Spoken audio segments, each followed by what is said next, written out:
आज जी बैठक झाली त्यामध्ये मनसेतर्फे आपण काय काय मुद्दे उपस्थित केले? मी तुम्हाला सलग वाचून दाखवतो. एक म्हणजे कंटेनमेंट झोनमध्ये ज्या प्रकारे आता गृहीत धरलं जातं काही गोष्टी, तिथे मी अधिक फोर्स वाढवावा. पोलीस सध्या खूप थकलेले आहेत गेल्या दीड महिना, आणि तेही प्रचंड तणावाखालून दीड महिना गेलेले आहेत. आणि अशा ठिकाणी काही जे भाग आहेत महाराष्ट्रामधले की जिकडे आता अगदीच गृहीत धरायला लागली सगळ्याला, अशा ठिकाणी मी SRPFची पलटण तिथे लावावी की जेणेकरून तिथे एक दरारा निर्माण व्हावा आणि त्याच्यातनं लोक बाहेर येऊ नयेत. आता खरं तर हा रमजानचा ही वेळ आहे, चालू आहे, आणि अनेक ठिकाणी आपल्याला दिसते की तिकडे अनेक ठिकाणी गर्दी होते, लोक बाहेर पडत आहेत. आणि अनेक सण हे आपण घरामध्ये साजरे केले. मला असं वाटतं ह्या मुस्लिम समाजाने पण या गोष्टींचा विचार करणं गरजेचं आहे. आणि जर विचार होत नसेल तर अशा ठिकाणी एक एक्स्ट्रा फोर्स लावणं आवश्यक आहे की जेणेकरून त्या सगळ्या गोष्टी बंद व्हाव्यात या दृष्टीकोनातून. त्याच्यानंतर छोटे दवाखाने सुरू करावेत.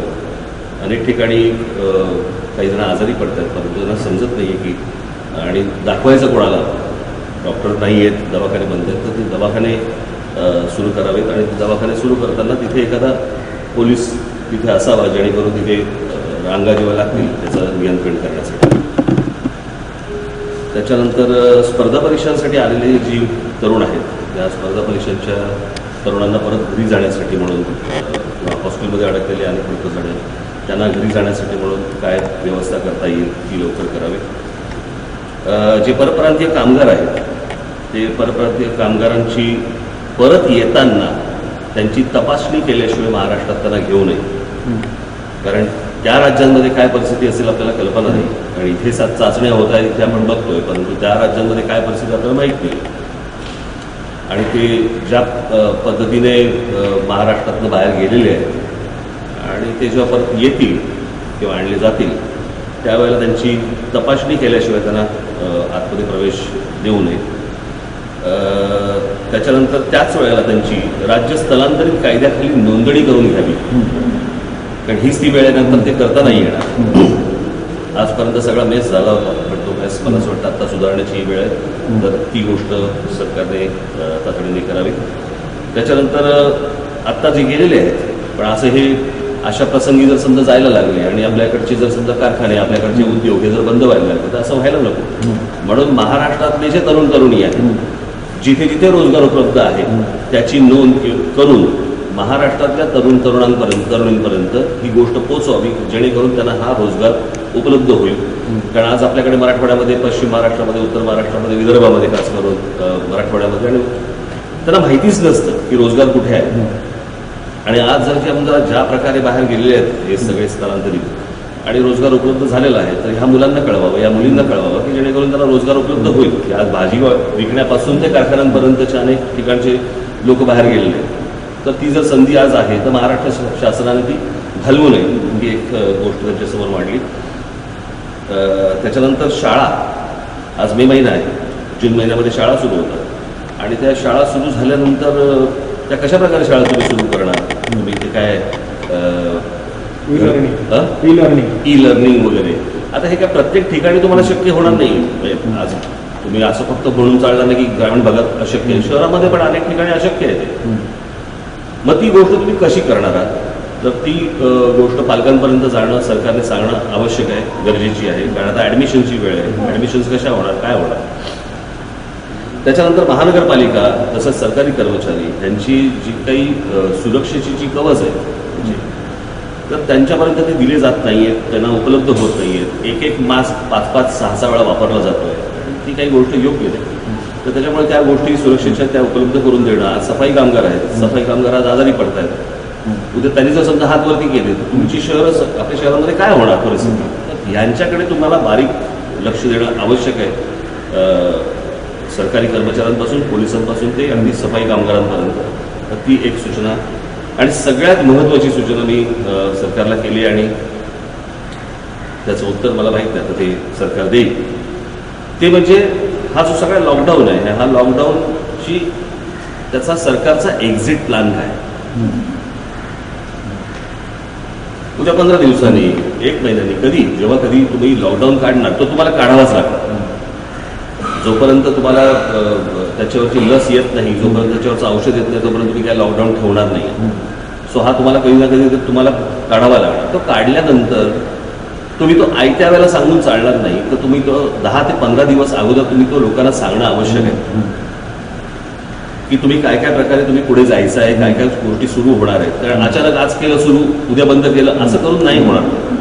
सो त्याचा एक एक्झिट प्लॅन हा मला असं वाटतं महाराष्ट्रासमोर सरकारने ठेवणं आवश्यक आहे आणि तो लवकरात लवकर त्यांनी ठेवावा. अशा प्रकारे पुढे जायचं आहे. कारण हे काय, मी त्या दिवशी माझ्या एका इंटरव्ह्यूमध्ये मी सांगितलं की हे काय लॉकडाऊनची तारीख तुम्ही जाहीर केली म्हणजे संध्याकाळच्या फ्लाईटने काय करोना जाणार नाही, पण किंवा संध्याकाळच्या काही ट्रेनचं बुकिंग केलं करोनाने आणि तो संध्याकाळी चालला म्हणून तुम्ही लॉकडाऊन काढला, असं काय ते होत नसतं.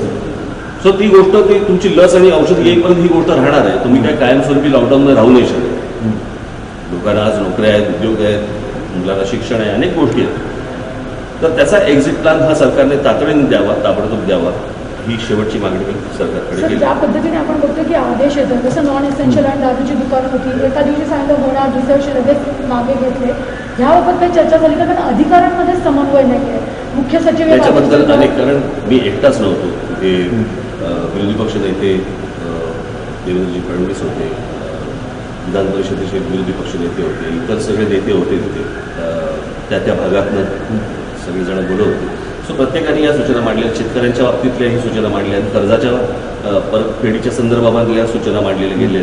सो अनेक गोष्टींच्या सूचना तिथे मांडल्या गेलेल्या आहेत आणि त्याच्यावरती सरकार लवकरात लवकर उत्तर देईल ही अपेक्षा. आरोग्य व्यवस्थेवर ताण करतो. एक व्हिडिओ समोर आला आहे की सायांचा मृतदेहांबरोबर रुग्णांना राहावं लागतं. महापालिकेच्या आरोग्य विषयात त्यांच्याकडे मांडला आहे. मला असं वाटतं सरकार मुख्यमंत्री म्हणून किंवा उपमुख्यमंत्री किंवा आरोग्यमंत्री त्याच्यावरती उत्तर देतील. आता काही त्याची काही अशी काही प्रश्नोत्तर सांगणं होती, आमच्या सूचना होती, तर तोही विषय मला देवेंद्र फडणवीसजींनी मांडला आणि त्याचं उत्तर सरकार एकूणच सर्वांच्या कामगिरीबद्दल आपल्याकडे पहिल्यापासूनच या सगळ्या गोष्टींचा मॅच झालेला आहे, कळलं का? आणि ही जी गोष्ट आपल्या अंगावरती आलेली आहे, मला तुम्हाला निश्चित सांगू असं वाटलं की मी हे अनेकदा माझ्या भाषणांमधनं या गोष्टींची सूचना दिल्या होत्या की इथे ताळमेळच नाही आहे कुठच्या गोष्टींचा.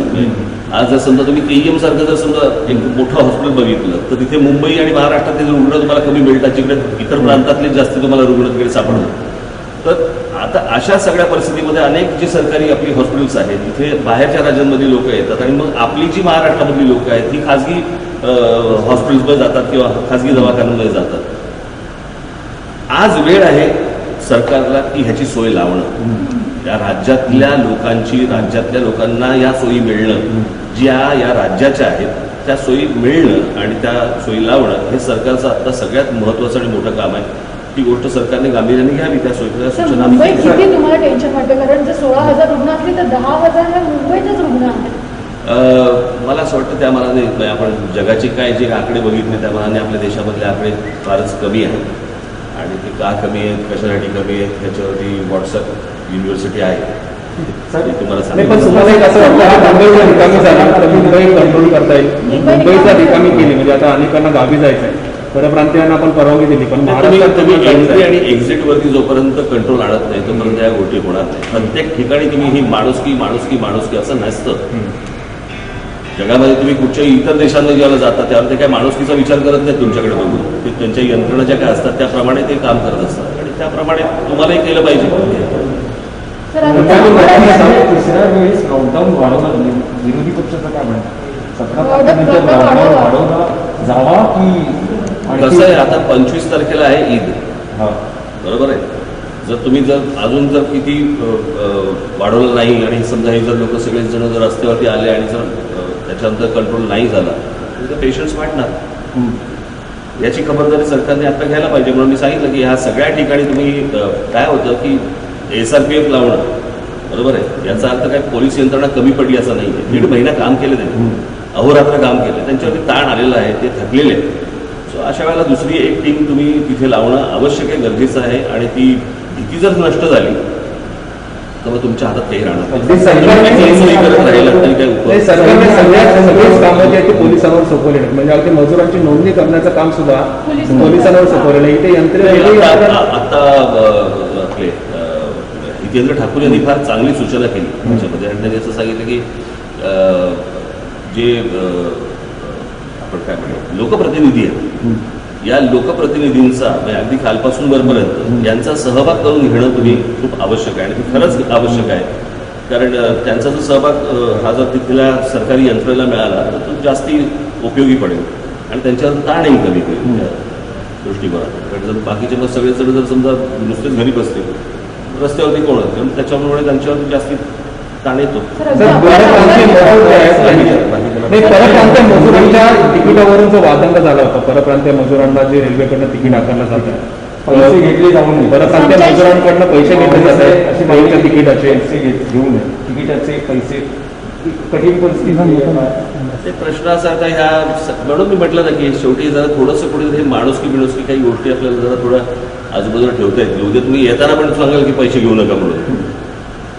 महाराष्ट्राच्या लोकांना जाऊ द्यावं, महाराष्ट्रातल्या विविध भागातले जो मुंबईत अडकले त्यांना जाऊ द्यावं का? काय वाटतं तुम्हाला मुंबईवरचा ताण कमी करण्यासाठी? ते मुंबई नाही प्रश्न असा आहे की ह्याच्यावरचा ताण कमी करण्यासाठी नाही आहे. आता तुम्हाला तुमच्या घराची आठवण आली म्हणून तुम्ही जाताय, पुन्हा परत रोजगारासाठी तुम्ही परत महाराष्ट्रामध्येच येणार आहात. मी माझ्या जुन्या अनेक काही भाषणामध्ये मी सांगितलं होतं की अडचणीच्या काळामध्ये जेव्हा निघून जातील त्यावेळेला तुम्हाला कळेल मी काय म्हणतोय ते.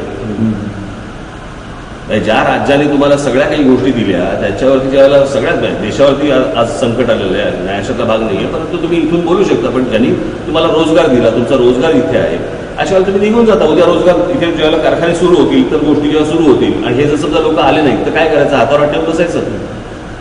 पण राज्यातल्या लोकांना पण चालत जावं लागेल. हायवेवर तुम्ही बघितलं अक्षरशः आपल्या वडिलांना कसं आहे, पहिली आपण एक गोष्ट लक्षात घेतली पाहिजे. तुम्ही काय, मी काय, किंवा सरकार काय, कोणी केंद्र सरकार असेल तर राज्य सरकार असेल तर तुम्ही आम्ही सगळे अशी परिस्थिती आजपर्यंत आपण कधी बघितली ना. ह्याची उत्तरं तुमच्याकडे ना, ह्याची उत्तरं कुठच्या सरकारकडे ना, जगातल्या कुठच्या सरकारकडे. सगळेजण चाचपडत आहेत आणि त्यातनं मार्ग काढत आहेत. मला असं वाटतं की या वेळेला सगळ्या सरकारांना ते केंद्रातलं असेल, राज्यातलं असेल, इतर कुठचीही असेल, याला आपण साथ देणं आवश्यक आहे. आणि त्याच्यासाठी म्हणून कुठच्याही प्रकारची आपण टीका करणं किंवा ज्याच्यातनं मॉरल डाऊन होईल संपूर्ण जी सिस्टीम लागलेली आहे, जी सिस्टीम लागलेली आहे त्याचं मॉरल कुठेतरी जाईल, खच्चीकरण होईल त्याचं, असं आपण आपल्याकडनं करू नये. आता त्याचा प्रयत्न प्रत्येकाने करा. आपण राज्यकर्त्यांचे की काही जण म्हणतात की मुंबईची परिस्थिती आपल्याला सैन्य आणावं, जे काय असेल जे काय असेल. पण तुम्हाला हे वाटतंय का की सगळं प्रशासनाच्या हातात गेलं आहे आणि सरकार असं वाटतंय? प्रशासन मी सरकार आता तुम्हाला जे सांगितलं त्याचप्रमाणे या सगळ्या गोष्टी अशी गोष्ट कधी बघितलेली नव्हती. आपला जन्म झाल्यापासून जेव्हापासून समज आला तेव्हापासून अशी गोष्ट कधी बघितली नाही. अशा प्रकारचे शांत रस्ते मला असं वाटतं मी ब्लॅक अँड व्हाईटच्या जुन्या चित्रपटांमध्येच फक्त मरीन ड्राईव्ह पाहिला होता. तर मी असे कधी रस्ते आपण कधी पाहिलेले नव्हते. पण त्यातनं मार्ग विरोधी पक्ष म्हणून तुमचं काय मत आहे की सरकार ज्या पद्धतीने काम करत आहे समाधानी आहात? आता ज्या प्रकारे सरकार काम करत आहे, जेवढ्या गोष्टी सरकारकडे आहेत त्या प्रकारे जर समजा पाहिलं काही त्रुटी असतील, न्यायाशाचा भाग नाही, काही चुकाही झाली असेल, काही त्रुटी असेल, परंतु या त्रुटी दाखवणं आणि चुका दाखवणं ही काय त्याची वेळ आहे.